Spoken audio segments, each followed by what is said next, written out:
오늘 우리에게 주시는 하나님의 말씀은 요한복음 6장 1절에서 13절 말씀입니다. 요한복음 6장 1절에서 13절 말씀 제가 봉독합니다. 그 후에 예수께서 디베라의 갈릴리 바다 건너편으로 가시매 큰 무리가 따르니 이는 병자들에게 행하시는 표적을 보았음이로라. 예수께서 산에 오르사 제자들과 함께 거기 앉으시니 마침 유대인의 명절인 유월절이 가까운지라. 예수께서 눈을 들어 큰 무리가 자기에게로 오는 것을 보시고 빌립에게 이르시되 우리가 어디서 떡을 사서 이 사람들을 먹이겠느냐 하시니 이렇게 말씀하심은 친히 어떻게 하실지를 아시고 빌립을 시험하고자 하심이라. 빌립이 대답하되 각 사람으로 조금씩 받게 할지라도 200데나리온의 떡이 부족하리이다. 제자 중 하나 곧 시몬 베드로의 형제 안드레가 예수께 여짜오되 여기 한 아이가 있어 보리떡 5개와 물고기 2마리를 가지고 있나이다. 그러나 이것이 이 많은 사람에게 얼마나 되겠사옵나이까. 예수께서 이르시되 이 사람들로 앉게 하라 하시니 그곳에 잔디가 많은지라. 사람들이 앉으니 수가 5,000명쯤 되더라. 예수께서 떡을 가져 축사하신 후에 앉아있는 자들에게 나눠주시고 물고기도 그렇게 그들의 원대로 주시니라. 그들이 배부른 후에 예수께서 제자들에게 이르시되 남은 조각을 거두고 버리는 것이 없게 하라 하심으로 이에 거두니 보리떡 5개로 먹고 남은 조각이 12바구니에 찼더라. 아멘. 우리를 향한 하나님의 말씀입니다.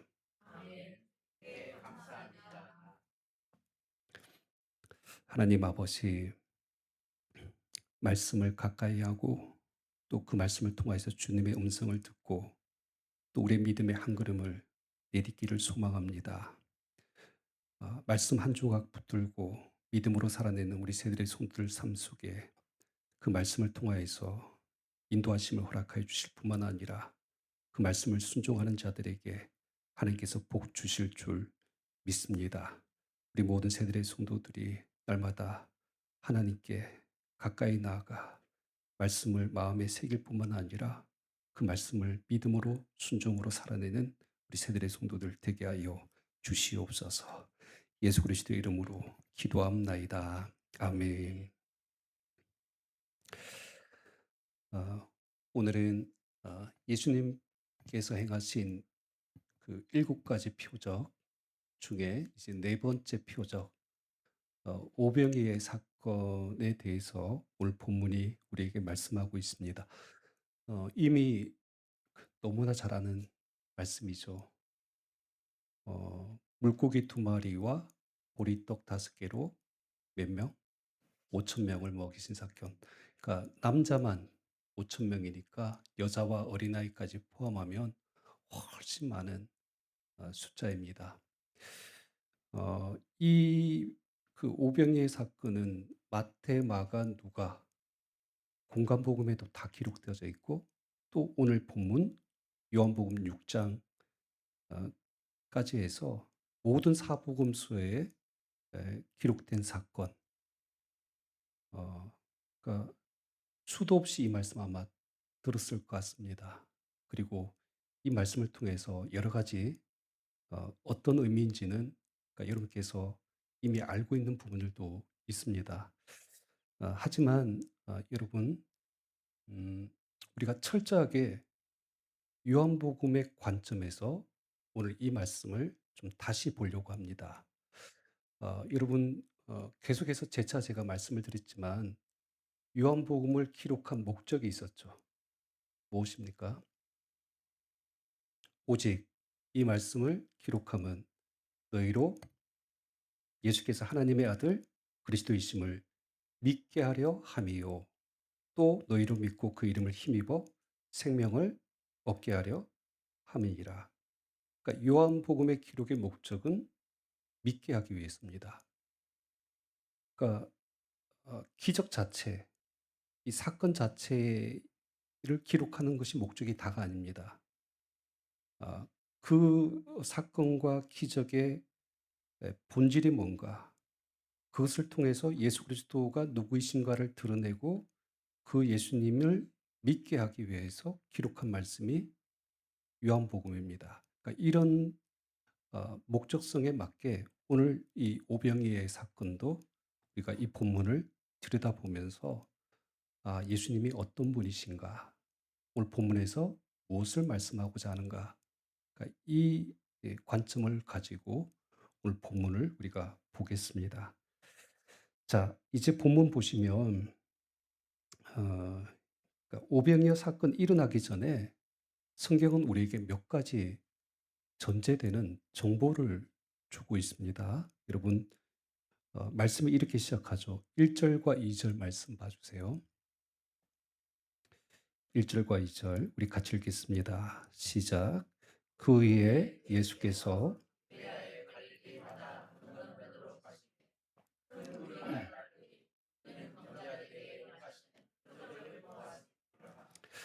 예수님께서 배를 타시고 디베라의 갈릴리 바다 건너편, 그러니까 그 말이 지금 중복됐는데 때로는 갈릴리 바다를 디베라 호수라고 부르기도 하죠.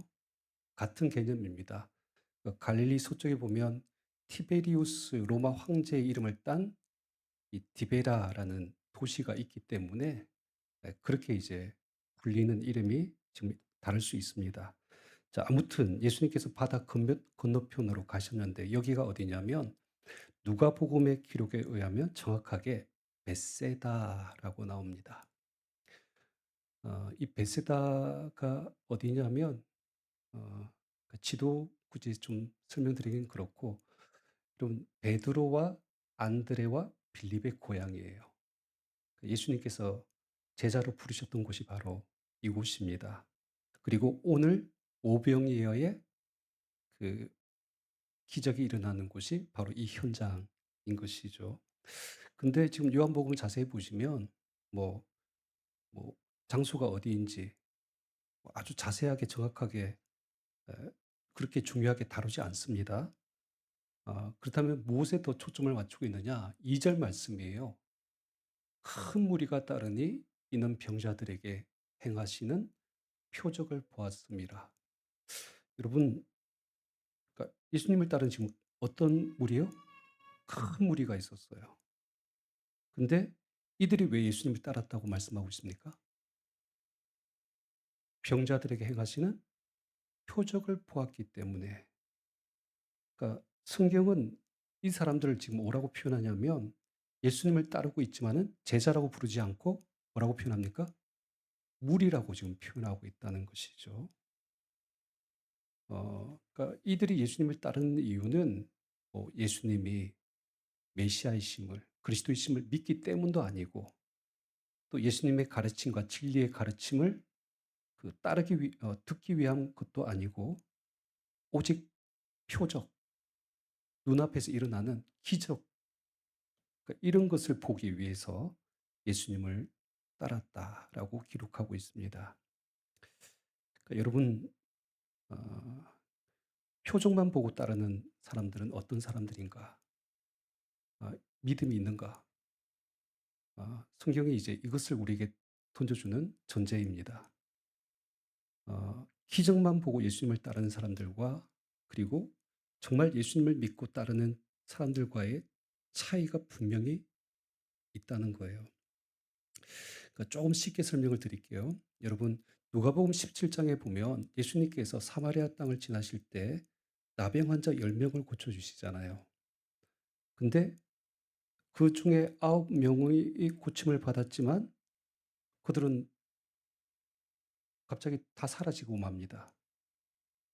그러니까 표적을 보고 따랐던 사람들은 자기가 원하는 것을 딱 얻고 난 이후에는 어떻게 됩니까? 그러니까 예수님과 상관없이 자기 삶으로 자리로 돌아갔던 거예요. 반면에 그 중에 딱 한 사람이 있었죠. 그 10명 중에 한 사람. 사마리아 사람이 예수님께 돌아와서 예수님께 엎드려 감사드립니다. 그 한 사람의 예수님께서 뭐라고 말씀하냐면 일어나 가라. 내 믿음이 너를 구원하였느니라. 그리고 그 사람이 예수님을 쫓았다라고 기록되어져 있습니다. 그러니까 여러분, 그러니까 많은 사람들이 기적을 경험하고 병 고침을 받았지만 단순히 기적만 바라고 쫓았던 사람이 있었고, 반면에 기적을 일으킨 예수님을 따랐던 사람이 있었다는 거예요. 어느 것이 진짜 믿음입니까? 그렇죠. 예수님을 따르는 사람, 기적이 아니라 기적의 예, 주인공이 되시는 예수님을 정말로 따르느냐 안 따르느냐, 이거에 따라서 믿음이 있느냐 없느냐의 여부를 우리가 확인할 수 있게 되는 것입니다. 그러니까 이 차이를 먼저 보여주면서 오늘 이 사건이 시작되고 있는 겁니다. 자, 그리고 두 번째 정보는 3절과 4절에 나옵니다. 3절, 4절. 예수께서 산에 오르사 제자들과 함께 거기 앉으시니 마침 유대인의 명절인 유월절이 가까운지라. 자, 오병이어의 사건이 일어나기 전에 이 사건이 일어난 시점을 정확하게 표현해 주고 있어요. 언제 일어났다고요? 그렇죠. 유월절이 가까운 어느 시점입니다. 그러니까 이거는 요한복음에만 기록되어져 있어요. 왜 그럴까? 그러니까 여러분, 유월절은 다 아시죠? 그러니까 애굽의 그 열 번째 재앙, 장자들의 죽음이 다 죽음으로 이렇게 지나갈 때 어린 양의 피가 문설주에 그리고 임방에 발려져 있는 이스라엘 백성들의 집은 유월, 패스오브 넘어갔지 않습니까?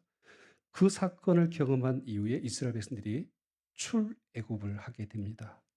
그리고 나서 이제 그들이 광야에 딱 들어갔을 때 무엇을 경험하느냐? 그럼 광야에는 먹을 것이 있습니까? 없습니까? 없어요.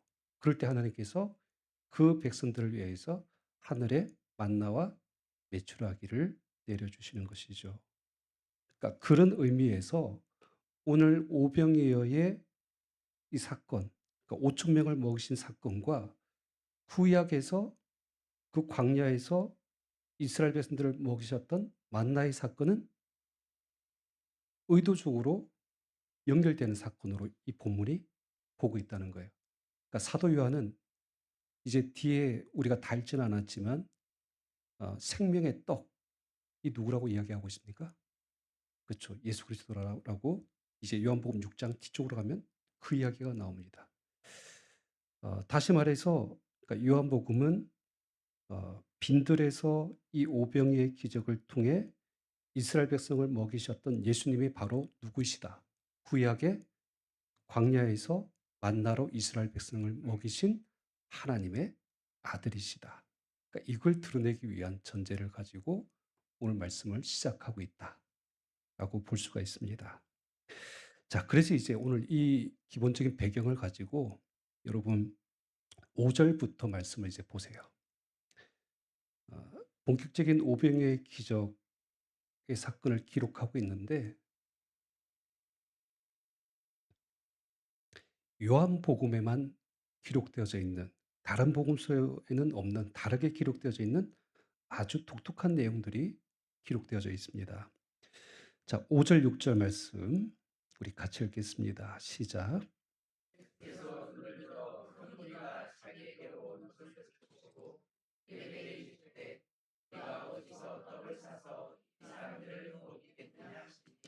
이렇게 말씀하심은 친히 어떻게 하실지를 아시고 빌립을 시험하고자 하심이라. 아멘. 그러니까 이 부분이에요.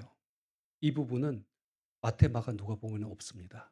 오직 요한복음에만 기록되어져 있는 말씀이에요. 그러니까 무슨 차이인가? 그러니까 여러분 그 공간복음에 보면 예수님께서 무리들에게 먹을 것을 그 오병이의 사건을 통해서 주시는 목적이 정확하게 어떻게 기록되어져 있냐면 그러니까 이런 거예요. 저녁이 되어 날이 어두워지니 지니 무리들이 빈들에 있고 먹을 것이 없어서 굶주리고 있는 무리들을 예수님께서 어떻게 여기시냐면 불쌍히 여기셨더라. 그래서 그들에게 너희가 먹을 것을 주라. 그러니까 다시 말해서 예수님은 배고프고 고통 가운데 있는 그 한 사람을 그 사람들을 어 필요를 채워 주시는, 그리고 그 문제를 해결해 주시는 그런 목적 아래에서 예수님을 묘사하는 거. 이것이 공간복음의 똑같은 관점들입니다. 그런데 오늘 요한복음에 보면 그런 내용은 전혀 없어요. 뭐 지금 무리들이 빈들에 있었다. 그리고 그들이 굶주리고 있었다. 이런 그 내용은 다 삭제시켜 버립니다. 아예 기록도 안 하죠. 그리고 단지 이제 빌립과 예수님의 대화로 이 부분을 시작하고 있는 것을 볼 수가 있는 것이죠. 예수님의 첫 마디의 말은 질문은 뭐냐면 "우리가 어디서 떡을 사서 이 사람들을 먹이겠느냐." 자, 여러분 이 질문 잘 보셔야 됩니다. 그러니까 "어떻게"라는 방법을 물으신 것 같습니까? 아니면 "어디서"라는 위치를 장소를 물으신 것입니까? 이 개념이 구분이 돼야 됩니다. 그러니까 예수님의 이 첫 질문에 모든 것이 사실 담겨져 있어요. 과연 이들을 먹일 만한 떡, 그 양식은 과연 어디에서부터 오는가? 어디서에 지금 초점이 맞춰져 있어요.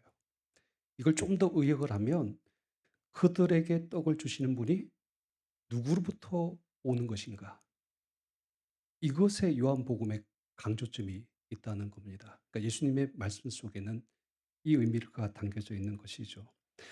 그래서 이제 6절 말씀해 보시면 이렇게 말씀하시면 친히 어떻게 하실지를 아시고 빌립을 어떻게 하고자 시험하고자 하셨다라고 말씀을 하고 있습니다. 그러니까 이 대화를 통해서 뭔가 예수님께서 드러내고자 하는 메시지가 있다는 것이죠. 근데 여러분 번역상 조금 이 부분을 우리가 오해할 수가 있는데, 자 언뜻 보면 예수님께서는 빌립이 무슨 말을 할지 다 알고 계셨다. 그래서 빌립을 시험한 것이다라고 그렇게 지금 이 말씀이 해석되어지잖아요. 근데 주어를 정확하게 해석하지 않아서 여러분께서 해석의 오류가 발생을 합니다. 앞에 이렇게 말씀하시면 친히 어떻게 하실지를 아시고, 이 문장에 있어서 주어가 누굴까요? 원어에 보면 3인칭 그는이라는 단어가 들어와 있습니다. 그걸 지금 우리 번역에는 빠뜨렸어요. 그는이 누굴까요? 그렇죠. 그래서 새 번역 성경은 어떻게 번역하고 있느냐면 그는, 그러니까 예수님께서는 자기가 하실 일을 잘 알고 계셨던 것이다. 공동 번역 성경은 그는 하실 일을 이미 마음속에 작정하고 계셨던 것이다. 무슨 뜻이냐 하면, 그러니까 이미 예수님은 이 문제에 대해서 답을 알고 있었고 어떻게 해결할지를 방법을 다 알고 계셨다는 거예요. 기적을 통해서라도 저들의 배고픔을 해결해 주시겠다라는 계획을 이미 예수님 마음속에 가지고 계셨어요. 그런데 그렇게 작정하고 생각했다라면 그냥 예수님께서 그렇게 하시면 되잖아요. 왜 그러면 굳이 필립에게 이 질문을 하셨는가? 그 이유가 뭐냐는 것이죠. 아, 그래서 오늘 6절 말씀에 오니까 예수님께서 뭐라고 표현하시냐면 빌립을 시험하고자 하심이라. 여러분, 여기 시험이란 이 의미가 그럼 뭘까요?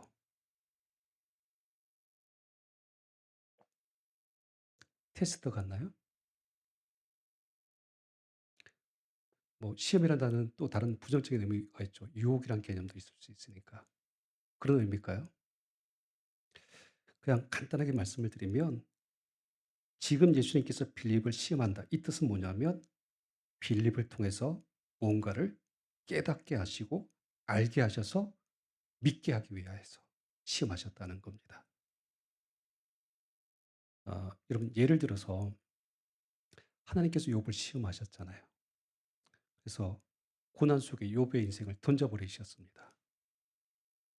그 모든 그 시험이 다 끝나고 고난을 통과한 이후에 욥이 마지막에 뭐라고 고백하냐면 욥기 42장 5절 말씀해 보니까 "내가 주께 대하여 귀로 듣기만 하였사오나 이제는 눈으로 주를 배웁나이다." 그러니까 자신의 고난을 통해서 욥은 무엇을 얻게 되었다는 거예요? 하나님을 더 깊이 알게 됐다는 것이죠. 그러니까 마찬가지입니다. 지금 예수님이 빌립을 시험하시는 것도 뭐 정답을 아는지 모르는지 그걸 테스트하는 것이 아니라 이 과정을 통해서 예수님이 누구인지를 더 깊이 알게 하기 위해서, 그리고 그 예수님을 온전히 믿게 하기 위해서 시험하신다는 거예요. 어 우리 앞에서 제가 그 전제되는 그 두 가지를 말씀드린 중에 이 오병이의 사건이 구약의 만나 사건과 연관이 있다라는 거, 요한복음의 관점이지 않습니까? 자, 그럴 때 이 시험이란 단어가 구약에 나오는 그 만나 사건에도 똑같이 표현된 부분들이 있어요. 그 원형이 되는 말씀이 어디냐면 신명기 8장 2 절에서 3절 말씀입니다. 자, 보세요. 앞에 화면을 보시면 "내 하나님 여호와께서 이 40년 동안에 내게 광야 길을 걷게 하신 것을 기억하라. 이는 너를 낮추시며 너를 어떻게 하사?" 자, "시험하사 내 마음이 어떠한지 그 명령을 지키는지 지키지 않는지 알려 하심이라." 자, 그러면서 아주 중요한 말씀을 하십니다. 3절 우리 같이 읽겠습니다. 시작.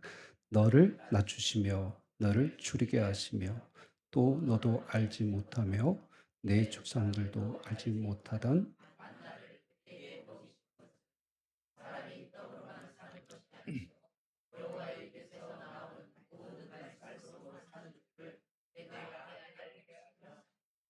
자, 시험의 궁극적인 목적이 뭐였느냐?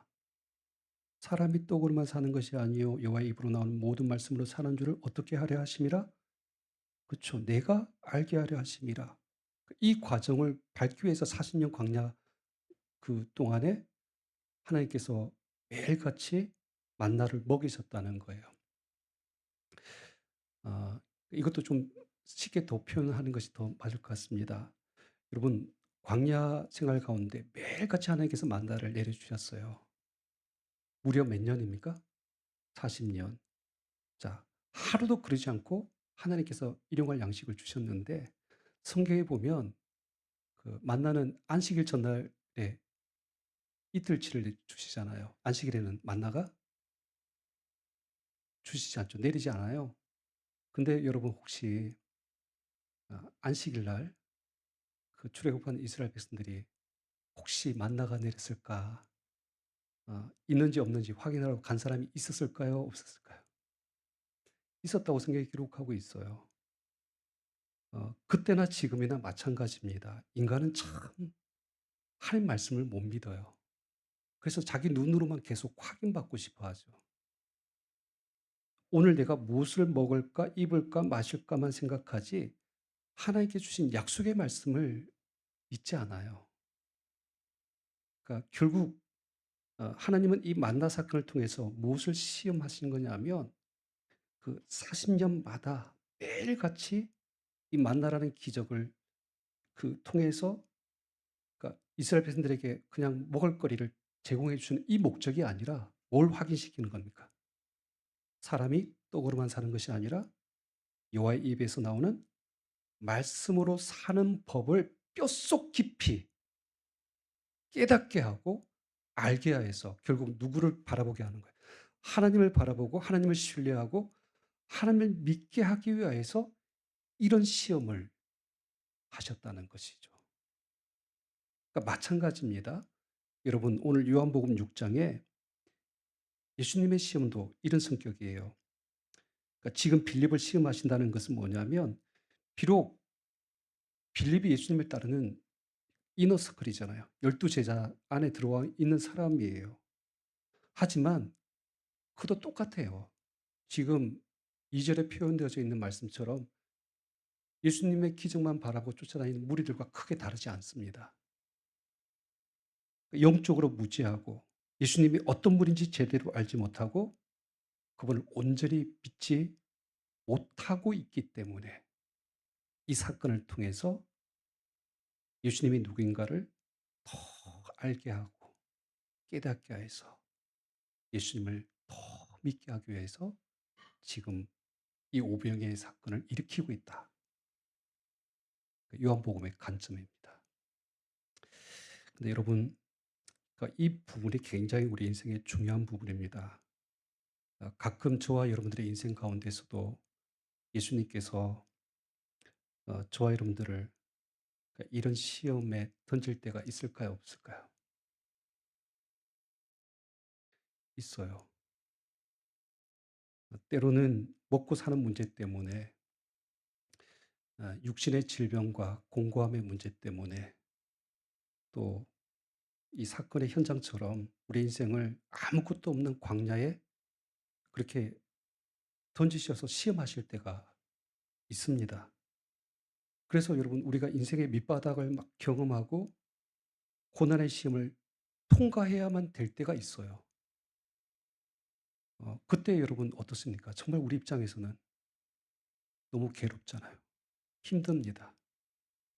길도 안 보이고 답이 없어 보여요. 근데 앞서 말씀드렸잖아요.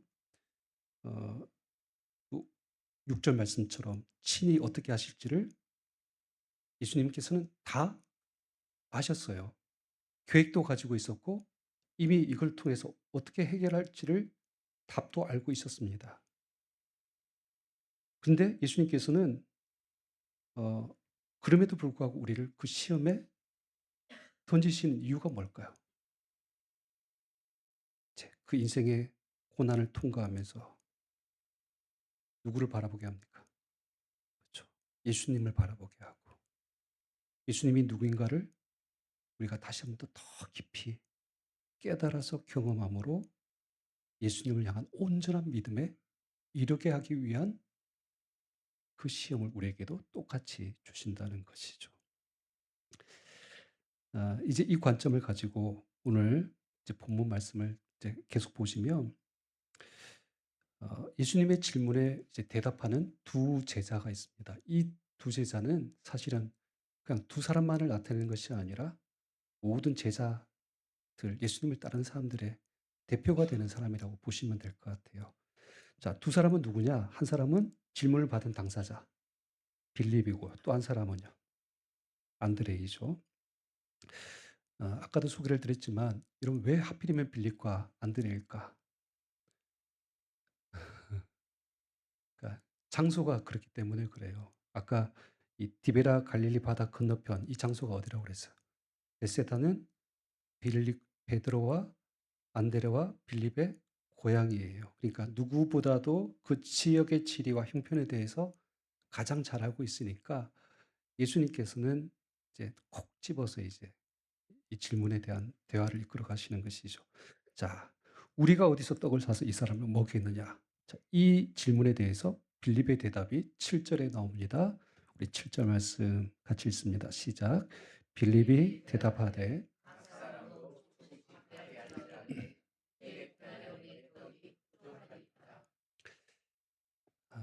그러니까 이 대답 속에서 그러니까 여러분께서 발견하셔야 될 것이 이들의 현재 영적 상태, 믿음의 상태가 어떤가를 좀 들여다볼 필요가 있습니다. 자, 빌립은 매우 현실적이고 계산적인 사람이라는 것을 알 수가 있죠. 각 사람으로 조금씩 받게 할지라도 그러니까 이 계산법이 있어요. 한 사람이 먹을 수 있는 조금씩 그러니까 최소한으로 계산기를 두들겨 보는 거예요. 그래서 얼마가 필요합니까? 200 데나리온. 1 데나리온은 노동자의 하루 품삯이고요. 그러니까 200일 동안 일한 값이죠. 7 달치 임금.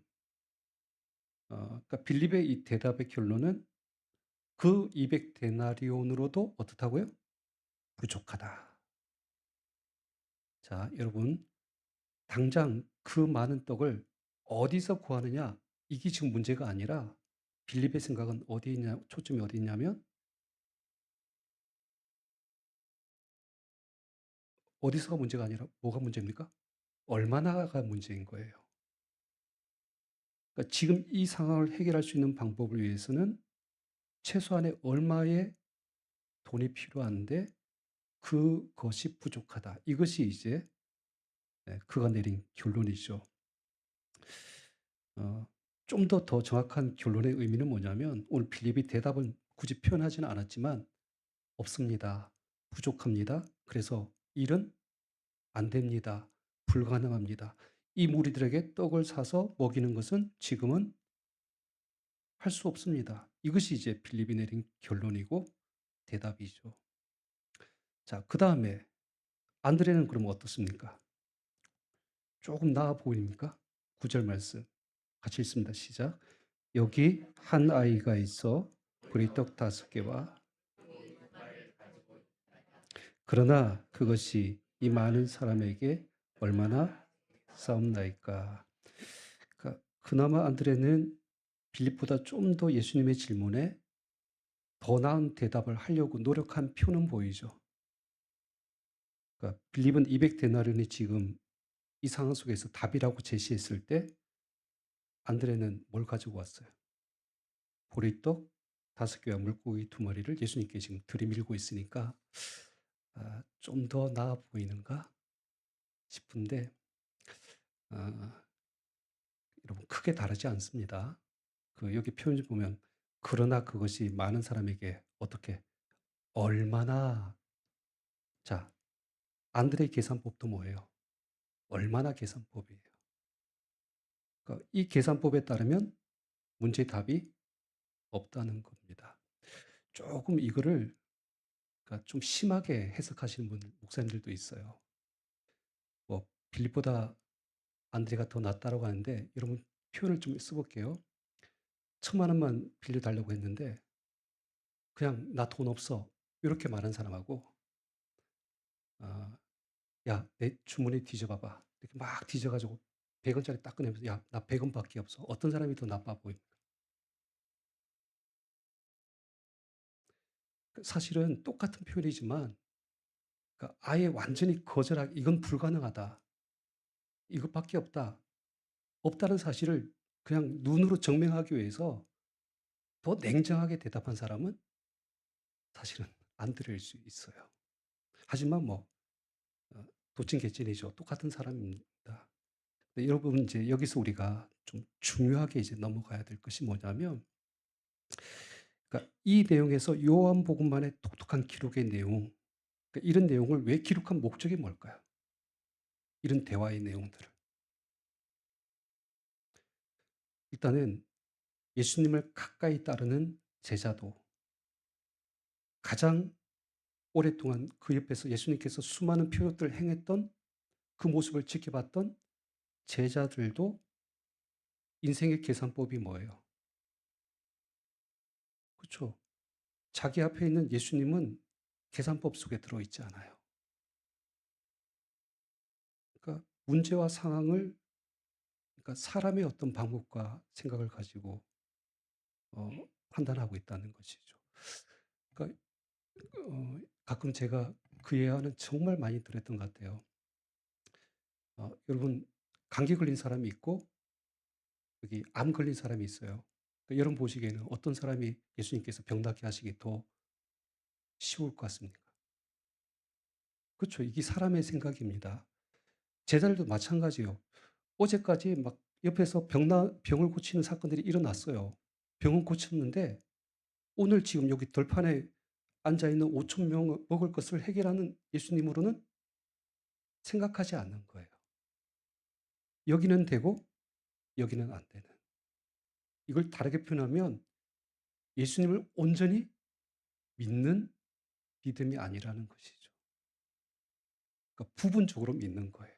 아, 이거는 예수님께서 한번 해 보셨으니까 그다음 가능하겠지. 이거는 안 될 것 같아.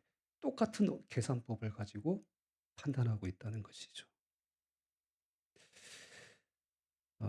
근데 여러분 이제 오늘 사실 우리에게 부족한 것이 그리고 우리에게 모자라는 것이 하나님의 역사와 그리고 하나님의 능력에 제한이 있을 수 있습니까? 없습니까? 없어요. 우리 계산법대로 하면 물고기 2마리와 보리떡 5개니까 2 더하기 5는 7이 돼야 되죠. 그런데 오늘 성경은 뭘 말씀합니까? 2 더하기 5가 5천이 되고요. 아니 5천보다 더 많으니까 여자와 어린아이까지 포함하면 2만이 될 수도 있고 또 남는 광줄이 12바구니가 더 될 수도 있는 문제이죠. 그러니까 문제는 여러분 사실은 우리에게 필요한 것이 부족한 것이 200데나리온이 아니에요. 우리 문제는 현재 결핍된 우리의 현실과 상황 이것이 문제가 아닙니다. 뭐가 문제냐? 우리 인생의 생명의 근원이 되시고 우리의 인생의 모든 풍요의 근원이 되시는 예수님을 믿는 믿음이 우리 가운데 없다는 거예요. 그리고 어떤 상황에 마주칠 때마다 예수님과 상관없이 우리가 생각하고 판단하고 말하고 결정한다는 거.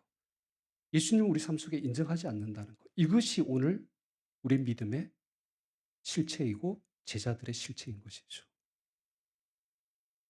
그러니까 예수님을 우리의 중심에 모시지 않고 여전히 내 힘과 내 생각만으로 살려가고 있고 그러면서 이제 끊임없이 이건 된다 안 된다 가능하다 불가능하다 이렇게 생각하고 살아가고 있는 영적인 모습 이것이 우리의 문제인 것입니다.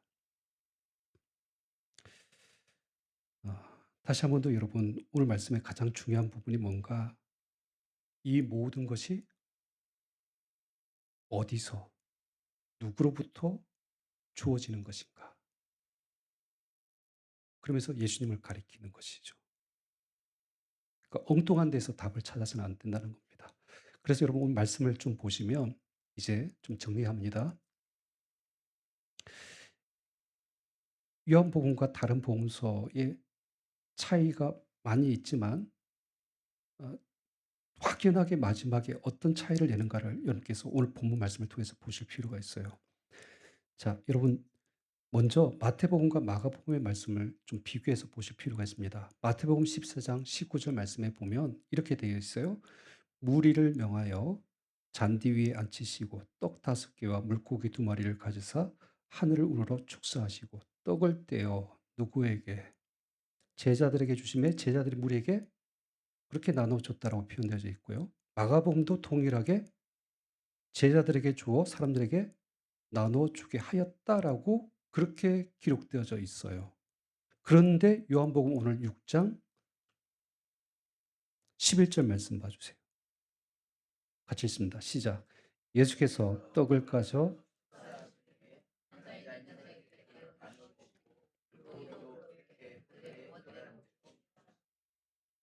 자, 보세요. 뭐가 다르죠? 마태 마가는 제자들이 나눠 줬지만 요한복음은요. 예수님이 직접 나눠 주신 것으로 기록하고 있습니다.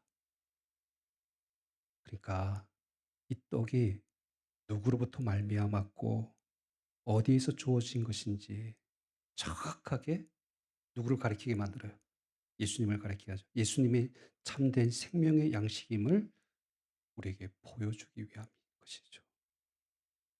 자, 다시 한 번 더 질문을 던집니다. 우리의 능력과 힘은 어디로부터 나옵니까? 그렇죠.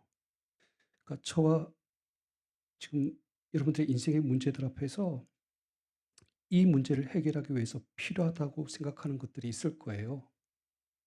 또 이것을 해결하기 위해서는 적어도 얼마는 또 어떤 상황은 어떤 여건은 돼야 된다라고 생각하는 세상의 계산법들이 다 있을 거예요. 하지만 지금 이제 그것을 어떻게 해야 됩니까? 다 내려놓으셔야 돼요. 그건 정답이 아닙니다.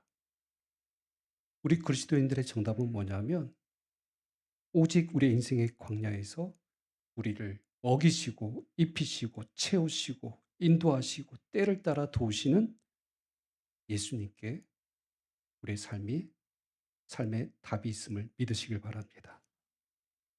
그 예수님을 신뢰하고 나아가면 저와 여러분의 삶 속에도 오병이의 기적의 역사가 나타날 줄 믿습니다. 어, 오늘 11절 말씀이 참 좋아요. 예전에는 이 말씀 보면서 어디에 꽂혔냐 하면 예수께서 떡을 가지사 축사하신 후에 앉아 있는 자들에게 나눠 주시고 예수님께서 뭐 주셨다는 사실과 상관없이 저는 어디 말씀에 꽂혔냐면 물고기도 그렇게 그들의 어떻게 그 원대로 주셨다고 하니까 얼마나 좋아요. 이 말씀만 붙들고 했는데 사실은 중요한 말씀은 어디에 있습니까? 그 모든 것이 누구로부터 온다? 예수님으로부터 온다. 그러니까 여러분 우리 삶의 어떤 상황을 만날 때에도 믿음으로 판단하고 믿음으로 생각하고 믿음으로 고백하시길 바랍니다. 그러니까 내가 시간이 없어요. 여건이 안 됩니다. 재정이 없어요. 아직 나는 준비가 안 됐습니다. 아직 때가 아닙니다. 그러니까 이런 말은 그리스도인의 말이 될 수가 없는 것이죠. 지금 우리 인생의 최고의 변수는 누굽니까? 이 변수란 말이 사실은 좀 안 맞을 것 같아요. 최고의 상수는 누굽니까? 그렇죠. 그러니까 그 예수님을 내 삶에 인정할 때, 그리고 온전히 우리가 그 예수님을 신뢰할 때, 우리 삶 속에도 변함없이 예수님은 오늘 저와 여러분의 현장 속에서 오병의 역사로 원대로 우리에게 역사하여 주실 줄 믿습니다. 이 은혜가 저와 여러분 가운데 있기를 주님의 이름으로 축원합니다. 우리 기도하겠습니다.